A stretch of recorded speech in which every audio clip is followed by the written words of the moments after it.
আমাদের ক্যাম্পাস 0.003 এর আরেকটি স্পেশাল লাইভে সকলকে স্বাগতম।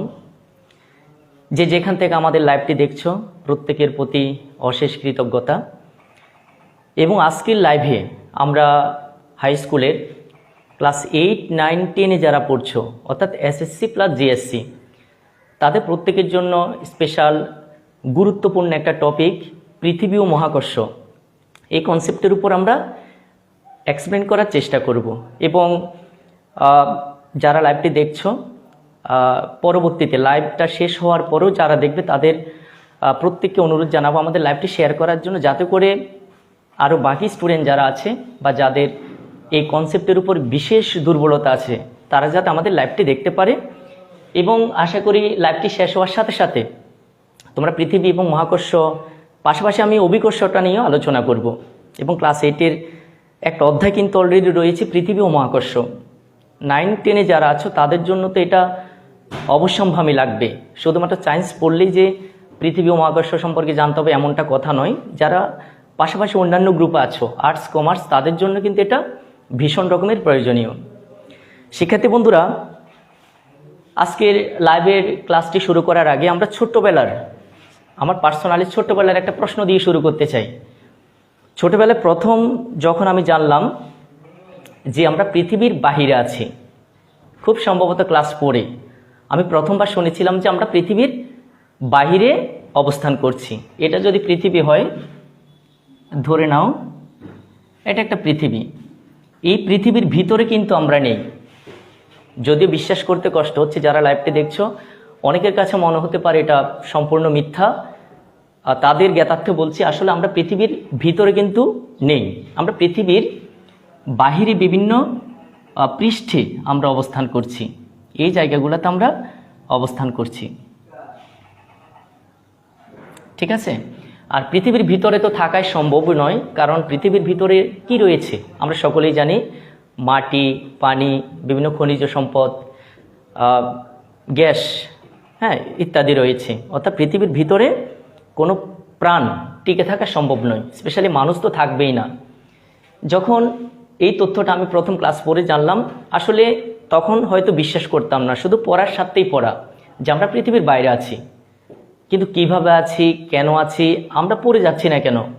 আস্তে আস্তে যখন আরেকটু বড় হতে থাকলাম, ক্লাস 6, 7-এ যখন উঠতে থাকলাম, তখন কিন্তু সাথে সাথে আরও কিছু প্রশ্ন আমাদের মাথায় আসতে লাগলো। যেমন, যদি পৃথিবীর উপরেই আমরা থাকি, আবার আমরা আহ্নিক গতি পড়েছি, বার্ষিক গতি পড়েছি, সেখানে পড়েছিলাম পৃথিবী কিন্তু স্থির নেই, পৃথিবী ক্রমাগত ঘুরছে, পূর্ব থেকে পশ্চিম দিকে পৃথিবীর নাকি ক্রমাগত ঘুরছে।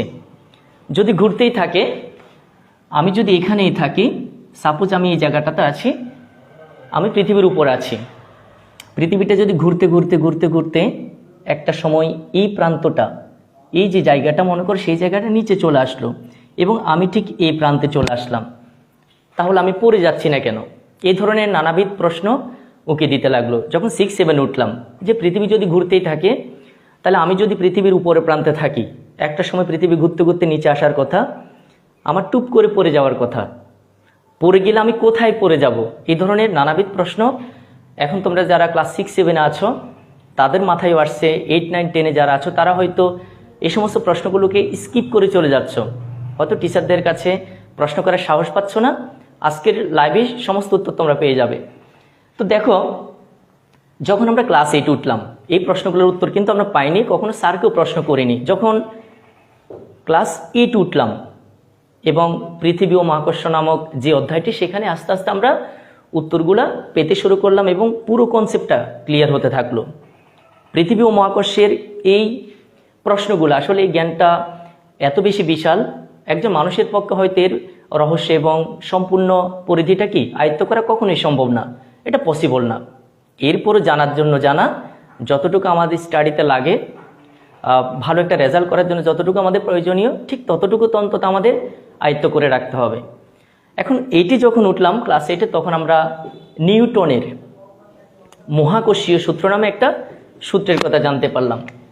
সকলেই জানো, শুধুমাত্র সায়েন্সের স্টুডেন্ট যারা আছো তারা না, প্রত্যেকটা গ্রুপের স্টুডেন্টরা এই সূত্রটার কথা অন্তত জেনেছে।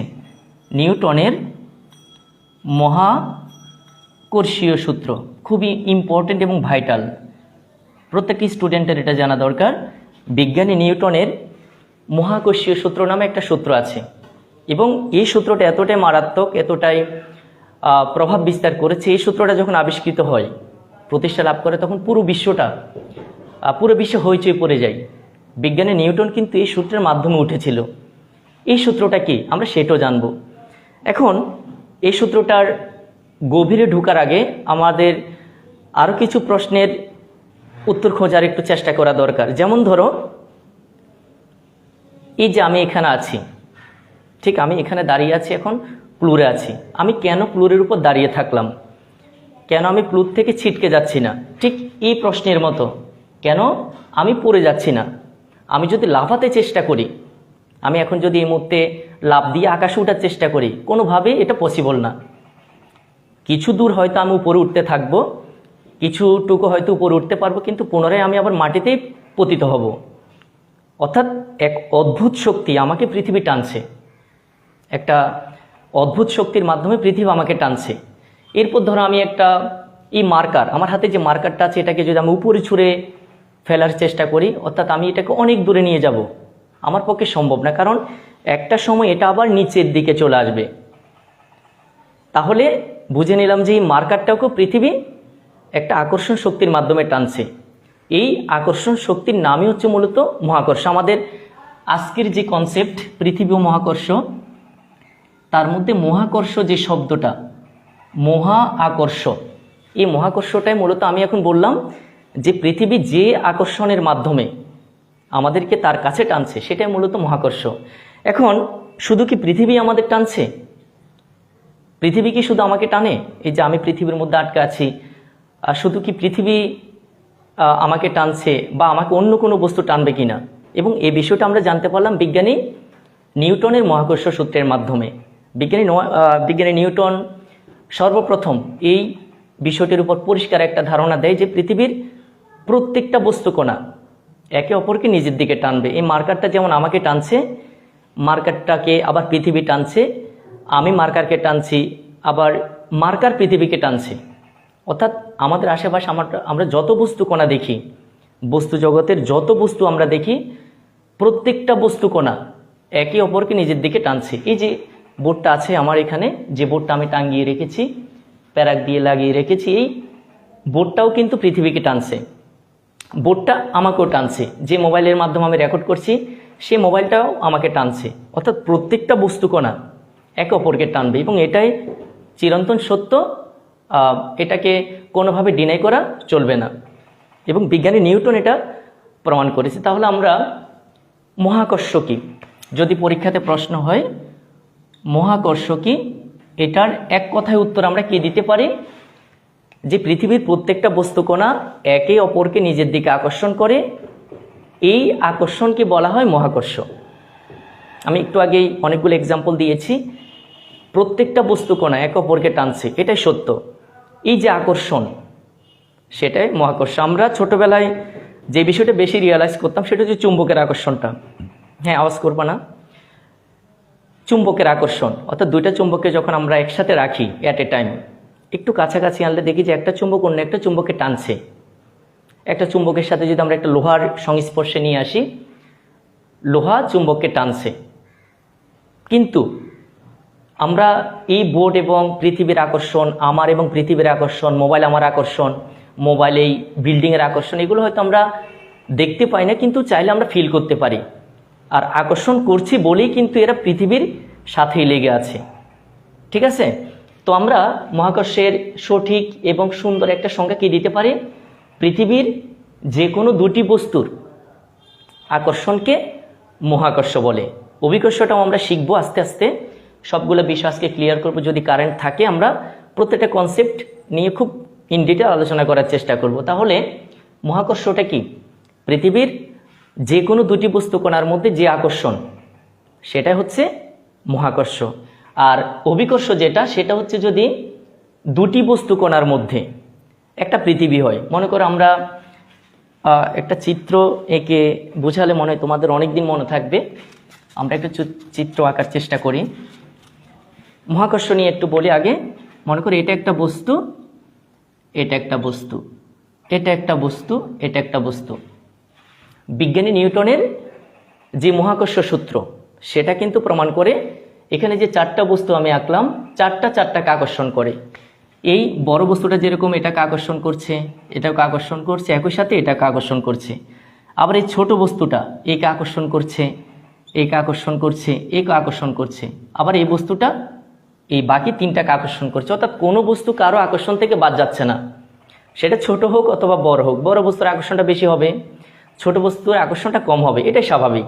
তবে আকর্ষণ করছে এটা কিন্তু আমাদেরকে বিশ্বাস করতে হবে। এবং বিজ্ঞানী নিউটনের যেই যুগান্তকারী সূত্র, নিউটনের মহাকর্ষীয় সূত্র, এই সূত্রটার আবিষ্কারের পিছনে কিন্তু মজার একটা কাহিনী আছে, সবাই জানি আমরা।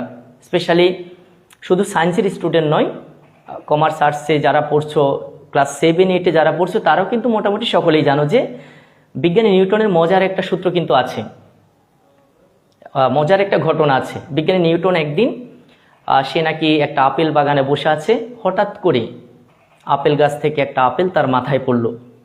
তখন সে সাথে সাথে চিন্তা করলো, এই আপেলটা আমার মাথায় কেন পড়লো? এই আপেলটা যখন গাছের বোটা থেকে ছিঁড়ে যায়, তখন আপেলটা চাইলে এদিকে যেতে পারতো, পাশে যেতে পারতো, বামে যেতে পারতো, ডানে যেতে পারতো, উপরে চলে যেতে পারতো। কিন্তু এটা আমার মাথায় কেন আসলো, মাথায় কেন পড়লো? হ্যাঁ, এই চিন্তা থেকে মূলত বিজ্ঞানী নিউটনের এই বিশাল একটা সূত্র, ভীষণ রকমের গুরুত্বপূর্ণ একটা সূত্র, যেটার উপরে ভর করে পুরো ফিজিক্স চলে। বিজ্ঞানী নিউটনের মহাকর্ষীয় সূত্রটা এতটাই গুরুত্বপূর্ণ যে পুরো ফিজিক্সটা কিন্তু এই সূত্রকে কেন্দ্র করে আবর্তিত হয়। সো চিন্তা করছো, এই আপেল যদি না পড়তো বিজ্ঞানী নিউটনের মাথায়, হয়তো এই সূত্রটা আবিষ্কৃত হতো না। তার আগেও আপেল পড়েছিল এবং মাটিতে পড়েছিল, কিন্তু সবার আগে চিন্তাটা করেছে কে? বিজ্ঞানী নিউটন। এই বিজ্ঞানী নিউটনের সূত্রের ভিতরে আমরা একটু পরেই ঢুকবো। তার আগেই আমি মহাকর্ষ এবং অভিকর্ষ এই কনসেপ্টটি মোটামুটিভাবে তোমাদের ক্লিয়ার করেছি। মহাকর্ষ হচ্ছে এমন একটি আকর্ষণ যেটার মাধ্যমে পৃথিবীর, মহাবিশ্বের, পৃথিবী বললে ভুল হবে, মহাবিশ্বের প্রত্যেকটা বস্তুকণা একে অপরকে আকর্ষণ করে। অথবা আমরা অন্যভাবে বলতে পারি, পৃথিবীর, মহাবিশ্বের যে কোনো বস্তুকণা একে অপরকে যে আকর্ষণের মাধ্যমে আকর্ষণ করে, সেই আকর্ষণ বলটাই হচ্ছে মহাকর্ষ। আর দুটি বস্তুর মধ্যে যদি একটা পৃথিবী হয়, প্রত্যেকটা বস্তুকণা একে অপরকে আকর্ষণ করে, কিন্তু ওই দুটির মধ্যে যদি একটা পৃথিবী হয়, আমরা একটু আগে অনেক বস্তুকণা এঁকেছিলাম, যদি একটা পৃথিবী হয় আর একটা অন্য কিছু, মনে করো মঙ্গল গ্রহ, হ্যাঁ, অথবা ইউরেনাস অথবা নেপচুন, যদি একটা পৃথিবী হয়, তাদের মধ্যে, দুটি বস্তুর মধ্যে একটা যদি পৃথিবী হয়, তখন তাকে আমরা কি বলবো? অভিকর্ষ।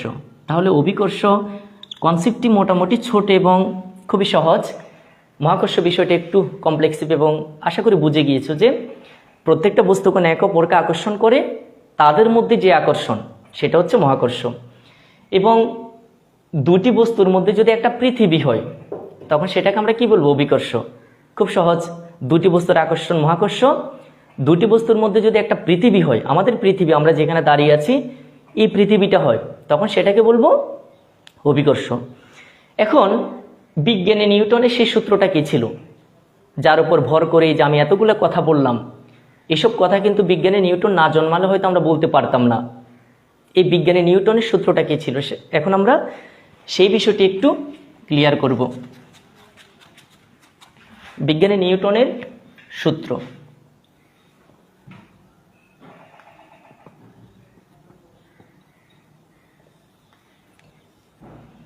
বিজ্ঞানী নিউটনের সূত্রটা মূলত পৃথিবীর যে কোনো বস্তুকণা যখন আমরা জানতে পারলাম একে অপরকে আকর্ষণ করে, এই আকর্ষণ বলের মানটা কেমন হবে, কতটুকু হবে, সেই আকর্ষণ বলটা কার কার উপর ডিপেন্ড করবে, কোন কোন বিষয়ের উপর ডিপেন্ড করবে না, এই সমস্ত বিষয়গুলো ক্লিয়ার করে। তো বিজ্ঞানী নিউটন যেটা বলেছিল, পৃথিবীর প্রত্যেকটা বস্তুকণা একে অপরকে নিজের দিকে আকর্ষণ করে। আমি মূল কিওয়ার্ডগুলো লিখি, প্রত্যেকটা বস্তুকণা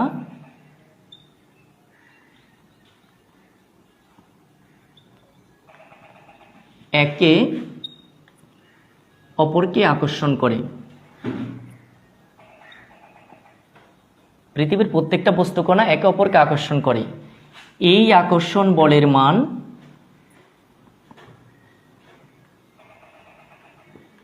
এই আকর্ষণ বলে মান, যে আকর্ষণটা করে একটা বস্তু কণা অপর একটি বস্তুকে যে আকর্ষণ করবে সেই আকর্ষণ বলের মানটা হবে কি বস্তু কণাদ্বয়ের ভরের গুণফলের সমানুপাতিক।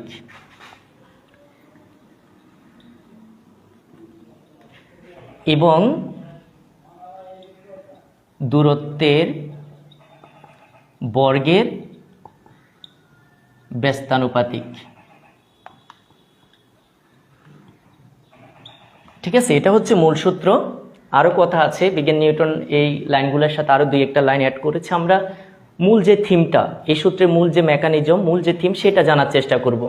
যে বিজ্ঞানী নিউটন কি বলল, প্রত্যেকটা বস্তু কণা একে অপরকে নিজের দিকে আকর্ষণ করে, প্রত্যেককে টানছে। পৃথিবী যেরকম করে আমাকে টানছে, আমিও পৃথিবীকে টানছি। হ্যাঁ, এটাই সত্য। আমি পৃথিবীকে আকর্ষণ করছি, পৃথিবীও আমাকে আকর্ষণ করছে, যে প্রত্যেকটা বস্তু কণা একে অপরকে নিজের দিকে টানছে। এই আকর্ষণ বলের মান, যে আকর্ষণ করে সেটার মানটা কি বলছে, বস্তু কণাদ্বয়ের ভরের গুণফলের সমানুপাতিক। অর্থাৎ যেই দুইটা বস্তুর মধ্যে আকর্ষণটা হচ্ছে তাদের ভরের গুণফলের সমানুপাতিক এবং দূরত্বের বর্গের ব্যস্তানুপাতিক। আমি এটাকে ম্যাথমেটিক্যাল ইকুয়েশনের মাধ্যমে ব্যাখ্যা করব। তার আগে আমরা যারা মুখস্থ করি, এই সূত্রটাকে যারা মুখস্থ করেছে এতদিন, অনেকবার যারা হয়তো মেট্রিক বা এসএসসি পরীক্ষা দিচ্ছে, অনেকে হয়তো এই সূত্রটাকে অনেকবার মুখস্থ করে ফেলেছো, তাদের জন্য বলবো আসলে এই সূত্রটা একবার শিখলে হয়। আমি সেই ক্লাস 8-এ শিখছিলাম, আর এরপর আর ভোলা হয়নি, কারণ বিষয়টি অনুধাবন করেছিলাম। হ্যাঁ, তোমরা যদি একটু ফিল করো সূত্রটাকে, আমার মনে হয় না আর কখনো তোমরা ভুলবা। যে বস্তুকণ একে অপরকে আকর্ষণ করবে, এই আকর্ষণ বলের মান কি হবে, বস্তু কণাদ্বয়ের ভরের গুণফলের সমানুপাতিক, দূরত্বের বর্গের ব্যস্তানুপাতিক। এখন আসো, এই যে সূত্রটা, এটাকে যদি আমরা গাণিতিক একটা সমীকরণের মাধ্যমে এক্সপ্লেন করি, হয়তো তোমাদের দীর্ঘদিন মনে থাকবে। ধরে নিলাম এটা একটা বস্তু, আমরা বস্তুটার নাম দিব এ। এখানে একটা বস্তু আছে, যে বস্তুটার নাম কি এ বস্তু। মনে করে এদিকে আরেকটা বস্তু, এটাকে আমরা একটু ছোট করে দিই, এটার নাম দিলাম কি বি। এই যে দুটা বস্তু আছে, বিজ্ঞানী নিউটনের কথা অনুযায়ী এই দুটা বস্তু এ এবং বি, এরা একে অপরকে টানবে, এরা একে অপরকে আকর্ষণ করবে। ঠিক আছে, এরা একে অপরকে আকর্ষণ করবে। মনে করো আমরা এই আকর্ষণের নাম কি দিব, এফ। ফোর্স থেকে আমরা এটাকে এফ নামে নামকরণ করলাম, যে এই দুইটা বস্তু একে অপরকে এফ বলে টানছে। এই যে এখন এফ বলে যে টানছে, এই এফ এর মানটা কত হবে, এটা নিয়ে বিজ্ঞানী নিউটন অনেক দিন চিন্তা করেছেন। আসলে মূলত এই আকর্ষণ বলটা কি পরিমাণ হবে, কার উপর নির্ভর করবে, কার উপর করবে না। তো বিজ্ঞানী অনেকদিন রিসার্চ করে, বিজ্ঞানী নিউটন অনেকদিন রিসার্চ করে, গবেষণা করে চিন্তা করলো যে আকর্ষণ বলের মান বস্তু কণাদ্বয়ের ভরের গুণফলের সমানুপাতিক। সে বলতেছে এই যে দুইটা বস্তুর মধ্যে আকর্ষণটা শুরু হলো, এফ আকর্ষণ, এই এফ আকর্ষণটা কার সমানুপাতিক, ভরের গুণফলের সমানুপাতিক। এখন এই দুইটা বস্তুর আমরা ভর দেওয়ার চেষ্টা করি। মনে করি এই বস্তুটার ভর m1, এই বস্তুটার ভর m2। ভরটা তোমরা সবাই চেনো, কোন একটা বস্তুতে পদার্থের পরিমাণ 10 কেজি, 20 কেজি, 30 কেজি, এগুলো হচ্ছে ভর। তো প্রথম বস্তুর ভরটা আমরা কোনো ধ্রুব সংখ্যা নিইনি, 10, 20, 30, এগুলো আমরা ধরে নিই। শুধুমাত্র ধরে নিলাম যে প্রথম বস্তুর ভরটা হচ্ছে m1, দ্বিতীয় বস্তুর ভরটা কি m2। এখন এই দুইটা বস্তুর ভর, যে দুইটা, এই দুইটা ভরের গুণফলের সমানুপাতিক। তাহলে বিজ্ঞানী নিউটনের কথা অনুযায়ী এফ সমানুপাতিক m1 m2।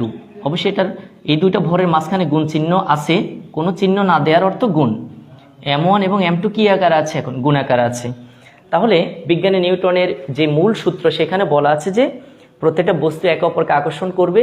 এই আকর্ষণ বলের মান, এই আকর্ষণ বলটা কি পরিমাণ হবে, সেটা ডিপেন্ড করবে কিসের উপর, বস্তু কণাদ্বয়ের ভরের গুণফলের সমানুপাতিক। এই যে প্রথম বস্তুর ভর, দ্বিতীয় বস্তুর ভর, দুটাকে আমরা গুণ দিলাম, আর এটা হচ্ছে সমানুপাতিক বা প্রপোর্শনাল। এই চিহ্নটা সায়েন্সে যারা পড়ো তারা জানো। তাহলে F সমানুপাতিক M1 M2। দ্বিতীয় যে কথাটা বস্তুকণাদ্বয়ের, আচ্ছা দ্বিতীয় যে কথাটা দূরত্বের বর্গের ব্যস্তানুপাতিক। প্রথম বলল ভরের গুণফলের সমানুপাতিক, দ্বিতীয় যে কথাটা সেটা বলল কি দূরত্বের বর্গের ব্যস্তানুপাতিক। এখন আমরা দূরত্বটা একটু ফিক্সড করে নিই। এ এবং বি বস্তুর দূরত্বটা কত ধরে নিলাম। এই দুইটা বস্তুর দূরত্ব হচ্ছে তোমার আর ধরা যায় ডি ধরা যায়। এখান থেকে শুরু করে কেন্দ্র থেকে শুরু করে এই কেন্দ্র থেকে এই কেন্দ্র পর্যন্ত দূরত্ব কত আর। এখন বিজ্ঞানী নিউটনের কথা অনুযায়ী ভরের গুণফল এর সমানুপাতিক দূরত্বের বর্গের ব্যস্তানুপাতিক।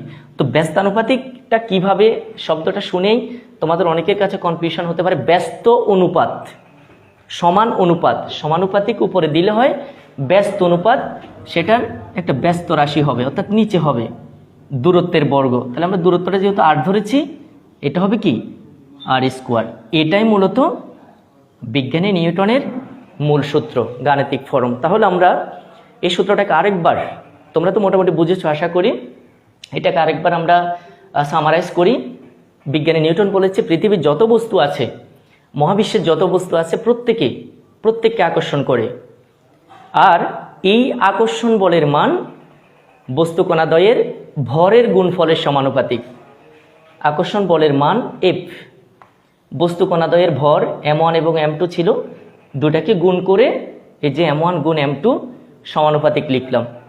এবং দূরত্বের বর্গের ব্যস্তানুপাতিক। তো দূরত্বটা যেহেতু আমরা দুইটা বস্তুর আর ধরেছি, তাহলে এই আর এর বর্গ মানে হচ্ছে আর স্কোয়ার, আর ব্যস্তানুপাতিক মানে নিচে দেওয়া, এটা ব্যস্ত অনুপাতে রাখা, এই যে নিচে রাখলাম। তাহলে মূল সমীকরণ যেটা দাঁড়ালো F proportional M1 M2 by r square. আমরা যদি এই সমানুপাতিকটাকে উঠাই দিই, হ্যাঁ এই সমানুপাতিকটাকে চাইলে উঠাই দেওয়া যাবে, তখন কি হবে F সমান সমানুপাতিকের পরিবর্তে সমান এবং একটা ধ্রুবক দেওয়া হয়। তো এক্ষেত্রে আমরা ধ্রুবক হিসাবে কি নিব জি, যেটা অভিকর্ষীয় ধ্রুবক, এবং বাকিগুলো আমরা লিখে দিব M1 M2 divided by r square. শিক্ষার্থী বন্ধুরা, আশা করি তোমরা মোটামুটি বিজ্ঞানী নিউটনের যে মূল সূত্র সেটার কিছুটা হইলেও বুঝতে পারছো। আর এখানে আমরা সমানুপাতিকটাকে উঠালাম কিভাবে সেটা একটু আরেকটু বলি। সমানুপাতিক যদি উঠাই দিতে হয়, সমানুপাতিকের পরিবর্তে একটা সমান চিহ্ন দিতে হবে, আরেকটা কি অভিকর্ষীয় ধ্রুবক। যে কোনো ধ্রুবক দিলে চলবে, যেহেতু এটা অভিকর্ষজ ত্বরণ বা মহাকর্ষ নিয়ে পুরা কনসেপ্টটা, সেই জন্য সেখানে একটা স্পেশাল ধ্রুবক দিব জি, এবং যেটার নাম হচ্ছে অভিকর্ষীয় ধ্রুবক বা মহাকর্ষীয় ধ্রুবক। এটা হচ্ছে বিজ্ঞানী নিউটনের মহাকর্ষীয় সূত্র। তাহলে বিজ্ঞানী নিউটনের মহাকর্ষীয় সূত্রের মূল যে থিমটা সেটা হচ্ছে আকর্ষণ বলের মানটা কি হবে ভরের গুণফলের সমানুপাতিক দূরত্বের বর্গের ব্যস্তানুপাতিক। হ্যাঁ, আরও একটা কথা বলেছে আমি লিখি নাই, এই আকর্ষণ বলগুলা বস্তুকণাদ্বয়ের সংযোগ সরল রেখা বরাবর ক্রিয়া করে। অর্থাৎ যে কোনো বস্তু সেটা যেভাবে থাকুক, মনে করে এখানে একটা বস্তু আছে, এই কোণাতে একটা বস্তু আছে, এদের আকর্ষণটা এইভাবে কখনো হবে না। মনে করে এখান দিয়ে একটা বাড়ি আছে, এই বাড়িটার জন্য এখান দিয়ে যাইতে পারেন, এখান দিয়ে ক্রস করে আকর্ষণটা হচ্ছে, বিষয়টা এমন না। দুটি বস্তুর মধ্যে আকর্ষণটা সবসময় সংযোগ সরল রেখা বরাবর ক্রিয়া করবে। হ্যাঁ, দুইটা বস্তুর মধ্যে যে আকর্ষণটা সেটা সোজা সরল রেখা বরাবর, এই একটা বস্তু এই বরাবর ক্রিয়া করবে সোজা পথে।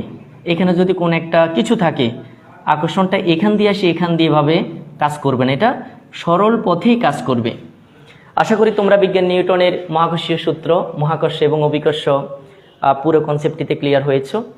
এবং যারা আমাদের লাইভটি দেখছে এই মুহূর্তে, তাদের রিকোয়েস্ট করব লাইভটি শেয়ার করতে পারো, এবং লাইভটি শেয়ার করলে পরে আমাদের স্টুডেন্ট যারা আছে বাকি এবং যাদের সামনে এই ভিডিওটা পৌঁছাবে, তারা ভিডিওটি ভিউ করতে পারলে এবং কিছু শিখতে পারলে। এবং আমাদের ইউটিউব চ্যানেল রয়েছে রিপন সন্দীপী অথবা আমাদের campus 0.00 share. Ripon Sandipi YouTube channel প্রায় 5000 পরিবারের একটা সদস্য। আমাদের ক্যাম্পাস আমরা নতুন চ্যানেল লঞ্চ করেছি, তোমরা দেখতে পারো, সেখানে গিয়ে ভিজিট করতে পারো, পারলে সাবস্ক্রাইব করতে পারো। আর এরই সাথে আজকের ভিডিও এখানে শেষ করব, দেখাবো অন্য কোনো লাইভ অনুষ্ঠানে। সে পর্যন্ত ভালো থাকো, সুস্থ থাকো, আল্লাহ হাফেজ।